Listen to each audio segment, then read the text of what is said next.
All right. Hello, everyone. Welcome to today's webinar. We are going to be starting in just a couple of minutes.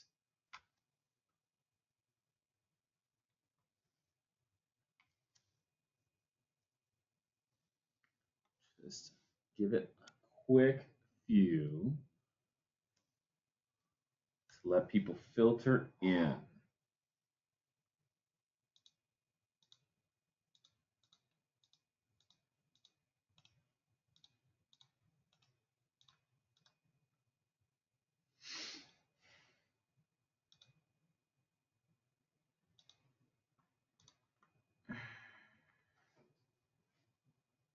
Give it one more minute.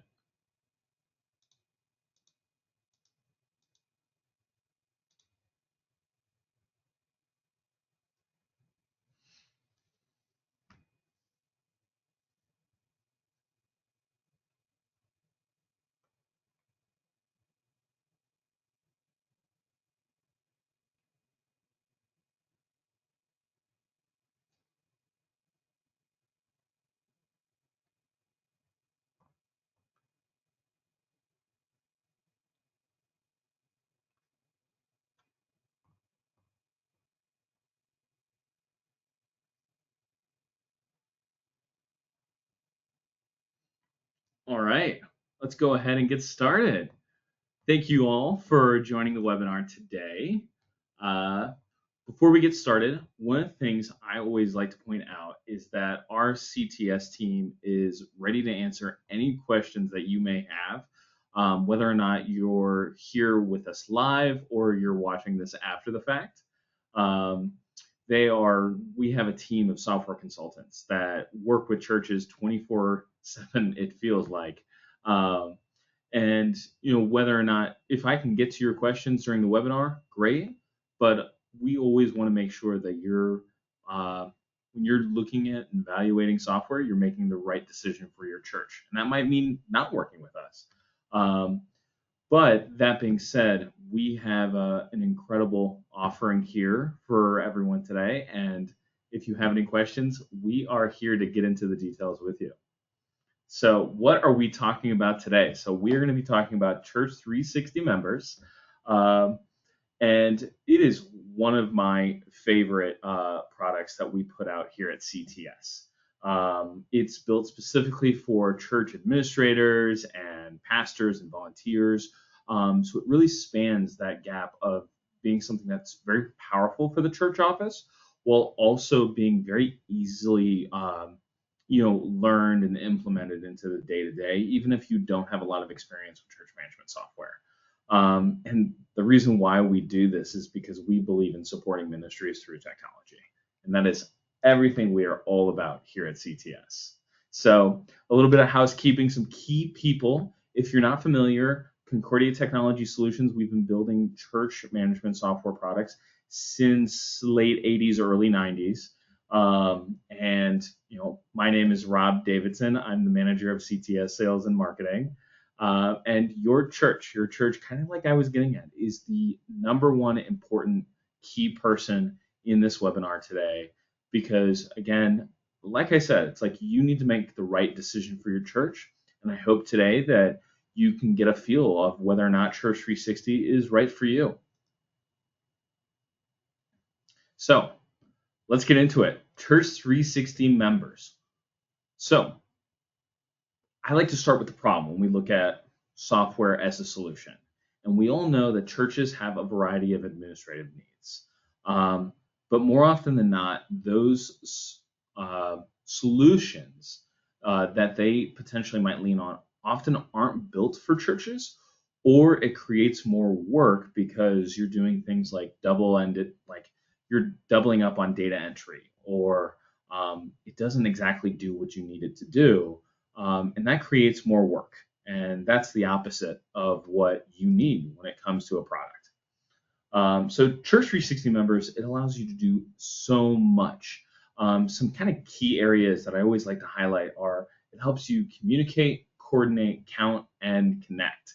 So whether or not that's focusing on communicating and engaging with either visitors or current congregants, connecting them into your church, coordinating them to events or different opportunities that your church is providing, as well as then giving you the ability to really understand all the moving parts within your church, whether or not that's attendance, offerings, very important church records like baptisms, communions, etc. Like you should be able to see all of this happening in your church because it gives you insight on the health and activity of your church. And that is absolutely essential for building an effective ministry. So, those four things, those are just, they get encapsulated by a huge amount of features that we have within the software. We have tags and groups, offerings, communications, people data, events, attendance, tons of reporting, and so much in the software. And so in our webinar today, I'm going to be showing you kind of a brief overview of some of the things that Members does really, really well. So how does your church benefit? It helps you manage all of these church office tasks and more. And it can save you hundreds of hours of years. And if you translate that even to minimum wage, you could be saving your church hundreds of dollars because you're getting more done at less of a time cost. And that is absolutely essential for just juggling all the different responsibilities that you have to do in the church office from day to day. So let's jump into the demonstration. I'm going to stop sharing my screen for just a moment. I'm going to get out of here and jump into this. And then I'm going to start sharing. Window. Boom. And all right. Great. So you can see that we have kind of a quick view here. So this is the people view. And so for some of you that might be familiar with the software, things are starting to change a little bit. We're going to have a series of neat releases this year. And so to get ready for that, we updated our navigation. So originally, our navigation was across the top, right, above the section that you're seeing here. Now it's moved off to the side. By clicking this button, I can kind of see the big sections here, or close it off for a little bit of a minimized but still quick access. So what that's going to allow us to do is release new features that will sit nicely into that side navigation. So more about that to come. I don't want to give away too much, but we have some really exciting stuff coming out here over the next few months. So that being said, one of the things I like starting off is just kind of doing a cursory tour over everything. In some of the emails we sent out for this webinar, I talked about I want to do a little bit more of a focus on things like attendance and events and those pieces of it. But in order to kind of get an understanding of how you might use that in your day-to-day, I want to do a real deep dive on just giving you a feel of everything the software can do. And then we'll spend a little bit more time in attendance and events at the end. So let's jump in. So this is the people view. The people view is kind of the core area that you'll be doing a lot of work out if you choose to use the software. So what it does is it lists out all of the people in your church, whether or not they're members or visitors, and then they can be filtered with the tools that we have in the software to give you different views, either by looking at different data of all the people or even changing the amount of people that are shown based on specific criteria that you set. So let's get a feel. So right now, I actually just see whoever was in the software last was looking at 2023 contributors. So let me bring this out to everybody. So now I got everyone. So it shows, you can see here, this number changed. It now shows, instead of 59, it's got 302 people in everyone. And we have a lot of columns here. So you can see this scrolls all the way here. So that might not be useful for me right now. So let's go ahead and uncheck everything. So we just got a bunch of names. So I want to add the photo, phone number, household name, envelope number, and email address. and let's add their birthday too. Okay, so again, this is really, really easy to then just change what kind of data I'm looking at in order to maybe drill down to see something specific. So now that I've changed my columns, let's change who I'm seeing here. So I can sort this information to filter down to specific groups in a number of different ways. The two most prevalent ways that you'd be using is tags and smart groups. So tags are specific, groupings based on a label that you attribute to a person that you do manually. So an example of this, so let's jump into one of the people views here. So we can see the tags for Dave Abbott. He's a greeter. He's got a great singing voice. He's a volunteer. He's into woodworking. He's part of the men's club, right? All these things that weren't based off of any specific data criteria that auto put him here. It was just a manual process. Smart groups are kind of the automated kind of foil to that process. So if I jump back up here and I go into settings and then I go to smart groups, you can see that we have a list of different groups that people can be sorted into based off of specific criteria. So let me show one. So this could be something that's important for your ministry, is looking at those who are delinquent in attending worship. And so we have this delinquent group, right, who are members and have not attended worship in the last 4 weeks. So you can use that to auto-populate a group in case that your church office or pastor wants to do reach outs to that group of people in order to see if there's anything wrong or if they have any specific needs that may not be being met, and they might need a little bit more hand-holding to be back in the Word. And so let's go ahead and show this in the people view. So I'm going to go ahead and then we're going to put delinquents, boom, right here. And because of our data just might not be up to date, we went from 302 to 243 people in this group. So it filtered, but not too much. So let's go ahead and try a different group here. Let's do those that have been tagged as in the choir. Okay, there we go. So now we have only 23 people in this group. And you can see that, hey, all of these people are here. So that's pretty neat. And kind of what I was showing you before of in this people view, look at this, Sue's got a lot of tags here. But you also have the household. And so in the household, you can kind of get a view for everybody that you've associated with one another. So you can kind of see here that we have kids and other people that are associated with this family. So a household is all associated at the same address. So that's just kind of important. So you can also sort by households, givers, marriages, those who've received pastoral visits, and any specific piece within the church register. So again, really neat ways that you can kind of find who you're looking for. Okay, so let's move forward with our tour here. We'll be jumping back to the events section, but really quick cursory view. You can see here that, hey, it's a calendar. And you can look at it both by month and week. And then you can also create specifics on what you want to show. So I could really overwhelm us and show all the data that we have, whether it's people's baptismal birthdays, wedding or birthday anniversaries, etc., like all this in addition to worship services that you have.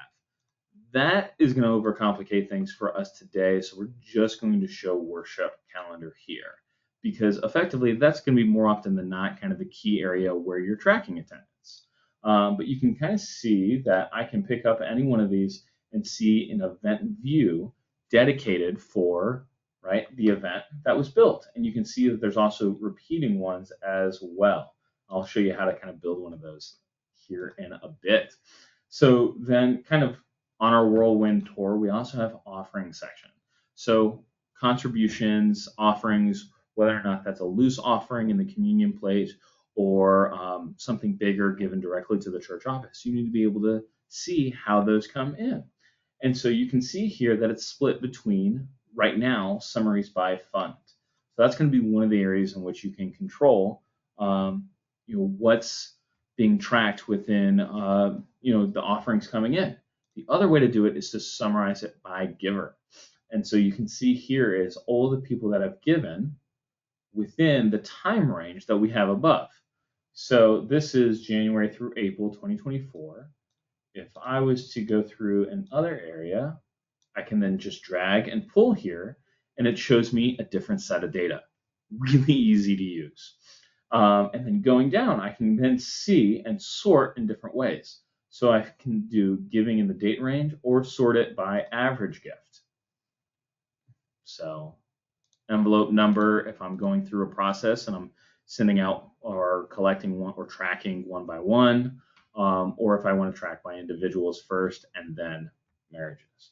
And it'll do alphabetical order, I believe, if you're sorting over here.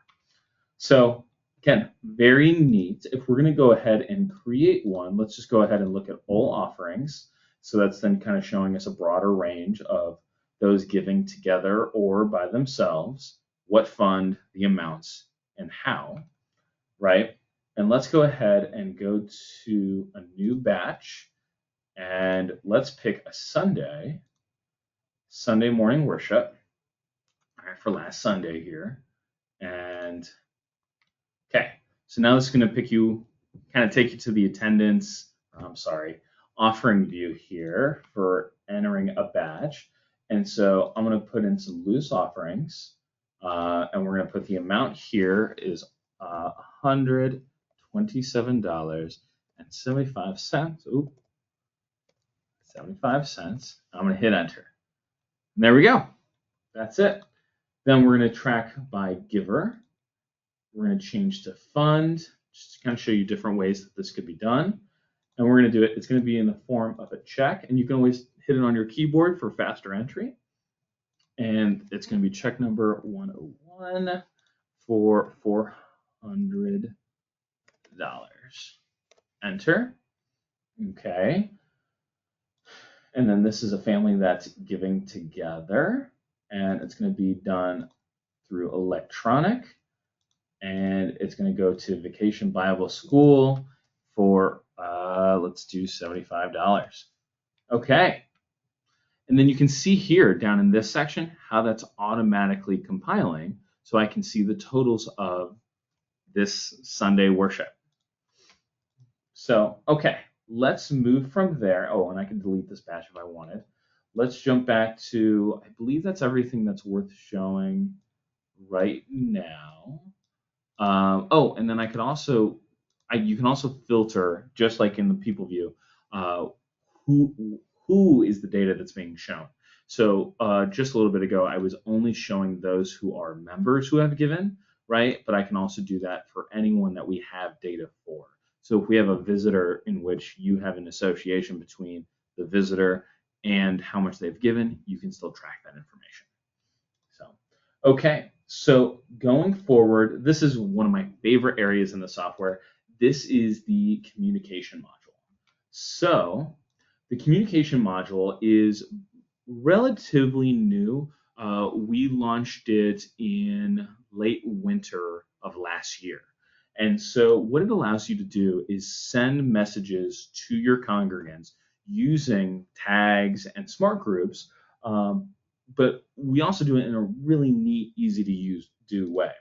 One of the things that's worth mentioning is when I hit the new message button, I'm pulled up to this view where I choose what kind of communication channel do I want to do. Now, for voice messages, and I'll show those in just a moment, we have a pay-by-credit system because we're billed incrementally as voice messages are sent. We do have to charge for that, but we are one of the very few church management softwares that offer emailing and texting for absolutely free, included with your subscription. And so if I want to create an email here, and I can always add an attachment, good to know. I'm going to do a reminder. Let's do bake sale this Saturday. and it's going to be sent from the church. And I want to send it only to members. And I want to remove Kent Williams as a pastor. No, I want to exclude him because he knows all about the bake sale. He's almost too excited. So, and we can see here that the audience was automatically compiled. I then type my message here, add maybe a flyer in the file that I'm distributing, and I could schedule it or hit send. I could also save it as a draft and come back to it later. And you can see here that draft message is right here, ready for me to jump back and work on it. This way, we allow people to kind of plan their communication strategy for the church. So, it's July, but nothing's stopping you from planning, Christmas and Advent communications. So texting works very similarly. So choose the message type, add a title. It's more for internal use. And then if I'm sending something out to Altar Guild, I only have one person with a cell number, so people need to opt in for text messages before you can send them in order to kind of comply with regulatory laws. But imagine these numbers were a little bit bigger, because again, this is a demo account, so they're not real numbers. But I could send a message to the Altar Guild. It's like, hey, we need a volunteer to help this coming Sunday. And boom, you can then send a text to that group. And then just to give you a feel, also show the voice messages, which again, hey, that looks pretty similar to everything else we're saying. So this section is all the same, but over here, you have kind of the recording area. And so with this, you just hit record, and it would go ahead and record everything that I'm saying. And then click this again to stop, and then I could either save it, delete it, re-record, or hit this play button here to listen to my message. And then from there, after I've selected my audience, I'm hitting send, and people can listen to the message that I send to my congregants or visitors. So an interesting, that brings up a good point. An interesting way to potentially use this would be to invite people who have given you their phone numbers, maybe on a visitor card or something like that, and you can record a message to them thanking them for coming to church this past Sunday. So, but I can imagine, as you can see here, we had some kind of test usage of this. Inclement weather alerts are some of the most popular ways that the voice setting is used. So if you're maybe in the Midwest or in a northern church or in the Northeast and the roads are too icy, you can send everyone an urgent message over the voice message system. Hey, don't come to church. We're canceling services, or we're just going to do it online. It's not safe to come in today, and your safety is our priority. So let's keep moving. So the last area that I kind of want to show off is just a really, really big kind of different areas within settings. So here you can see this is the general settings area, and this is just a lot of information about your church. It automatically shows you what plan you're on. I can jump down to custom fields. So in that kind of individual view or household view that I was showing earlier, you can make custom fields to record any kind of information that's important to your church. So here we have a field dedicated to associating a person that would be an elder contact for the individual, right? I can also change who that data is visible to. So if you're giving multiple people access to the software, you can change who can see what. That way you can keep potentially private information private. And I'm going to be showing a deeper dive into that piece in just a moment. And then you can also look at this. There's a list type. You can add text.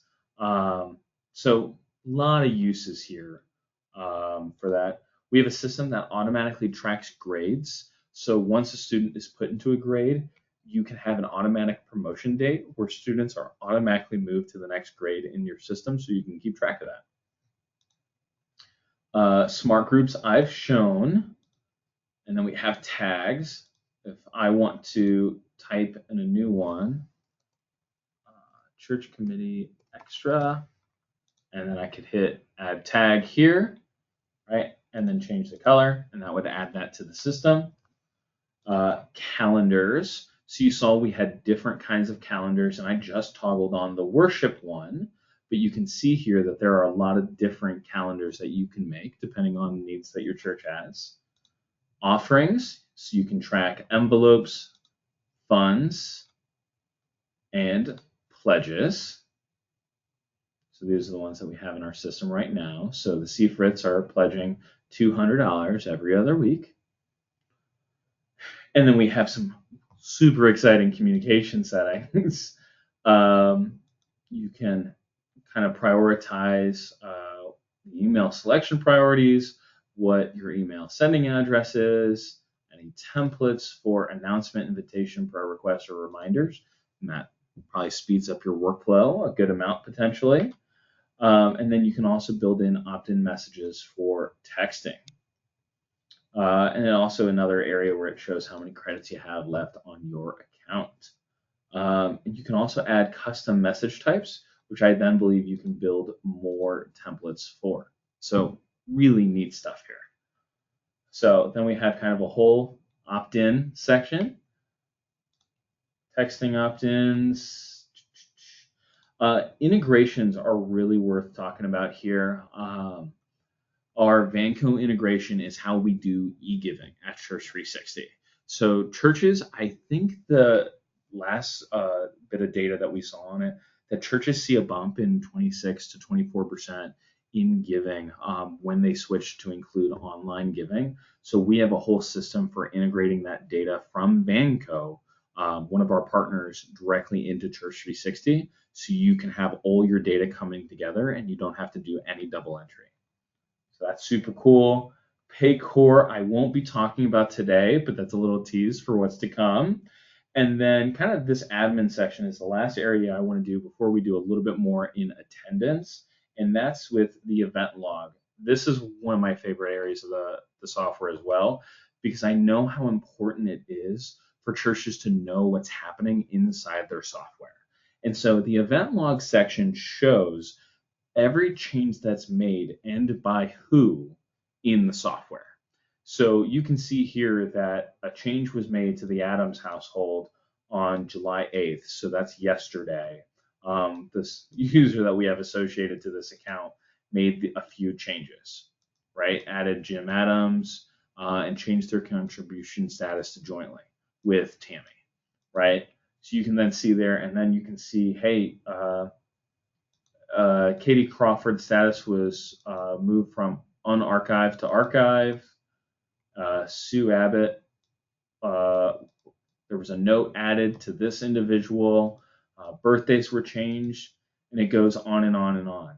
It also shows you here, this is me making some changes, in when you make changes in an account that's associated with our website software, Church360 Unite, you can also see those changes here as well. Again, that gives you a centralized place to see everything that's happening with your church technology within the Church360 suites. So, and then the last kind of area, logins and roles, it's really hard to talk to them without kind of, they're really connected. So what you have is specific logins for different users. You want to give them access to the software. But in the different areas of the software, they have a different role that has very specific access. So Taylor Brown, she's one of our support techs here at CTS. So her account here has, the role of people elder, events elder, a test role, and a communication, right? Then we have, someone else has deacons and other things. So I want to jump over. Oh, and then here we have Matt. He's one of our head developers. We have admin status here, right? So let's dive into these roles. So you can see here that we have a role we're in the people section, and then we have a role that's dedicated here. So if I edit this, I can change it, what the name of the role is, what the color associated with it. It's very important. and what they can do in the software. So I can toggle these, hit save, and then that changes it in the selection. I can do the same for roles within events, offerings, and communications.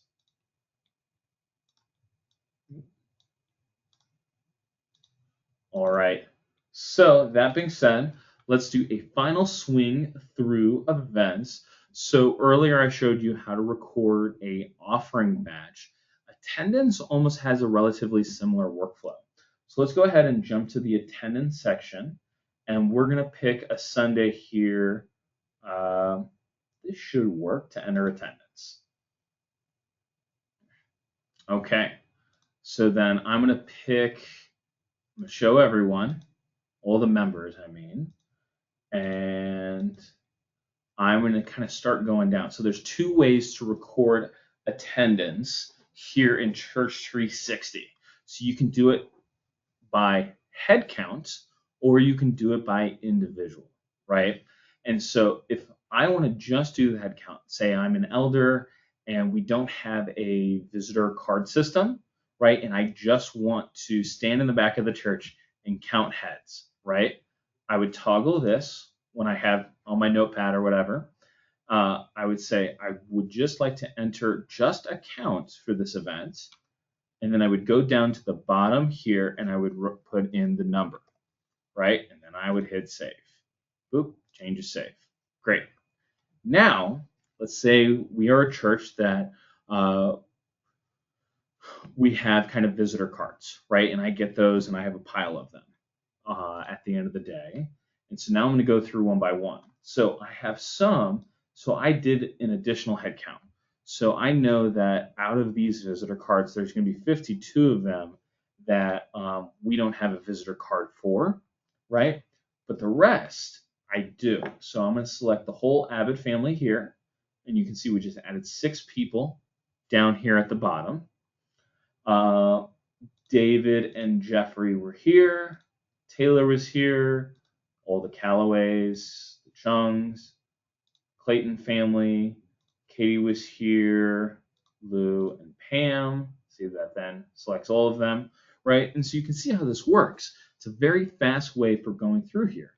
The other thing that's really neat is you can see here that this is a Sunday worship in which we've shown in the event that we're going to be tracking communion. So that's why in this view, you can see that there are these little communion cups next to each names. So now I can go to each one and signal if everyone's or who has communed. So Lacey and Jacob, I believe those are children in the family. So I'm going to assume they're not old enough to commune yet. They haven't taken confirmation. But let's assume their cousins George and Johnny have, right? So there we go. David did. And Brian, Molly, and Lena. So then, okay, so this is a good thing to point out. So I can also select this, and everyone in the line will both be selected for both attendance and communion. Saves you a total of a half second. But again, that's our goal here. Every second counts. And then you can kind of see that every time I make a change, it's saving down here at the bottom.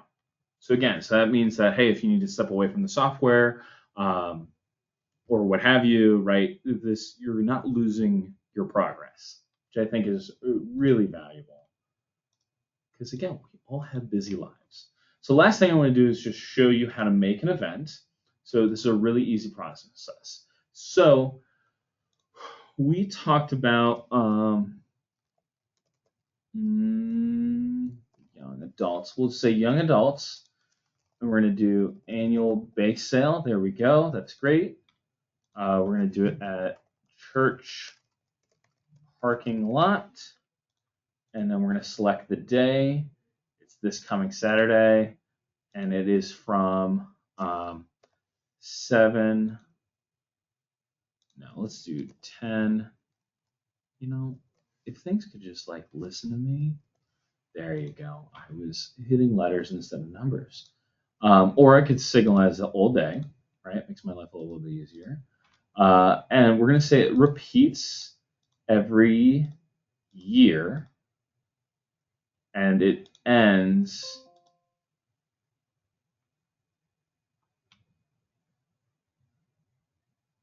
let's do, okay, this is getting too complicated. So we'll do toggle that. So that's going to recur forever. I can add details, and then I can, this is kind of where I was talking about before, that you can mark whether or not attendance, communion was served, or offering was taken. So it's a bake sale, so we're going to assume we're not doing those things. And then we're going to hit add.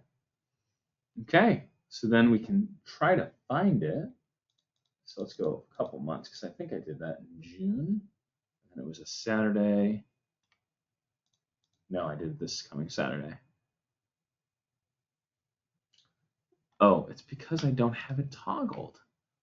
Young adults annual bake sale right here. Great. So there you go. So I think that's a good place to stop. So I'm going to go ahead and unshare screen, jump back to the presentation, share again, and there we go. So thank you for attending.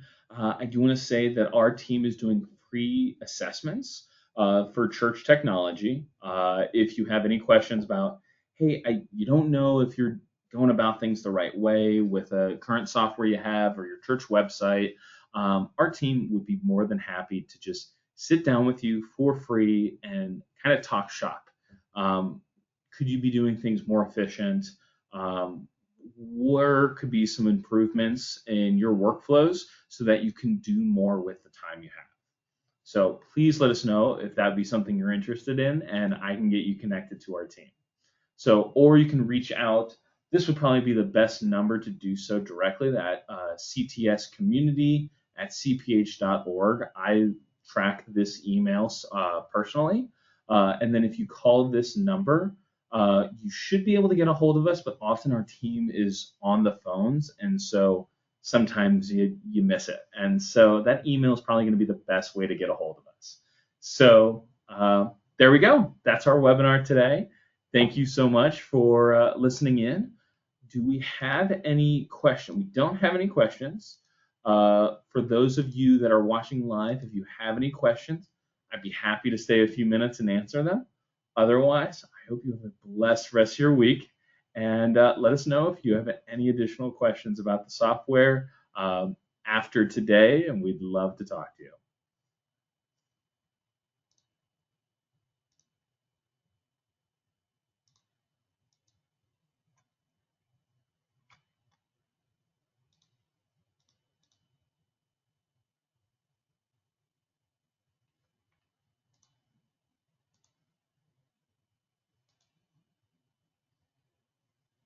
All right, looks like we don't have any questions, so I'm going to go ahead and call it for today. Have a wonderful rest of your week.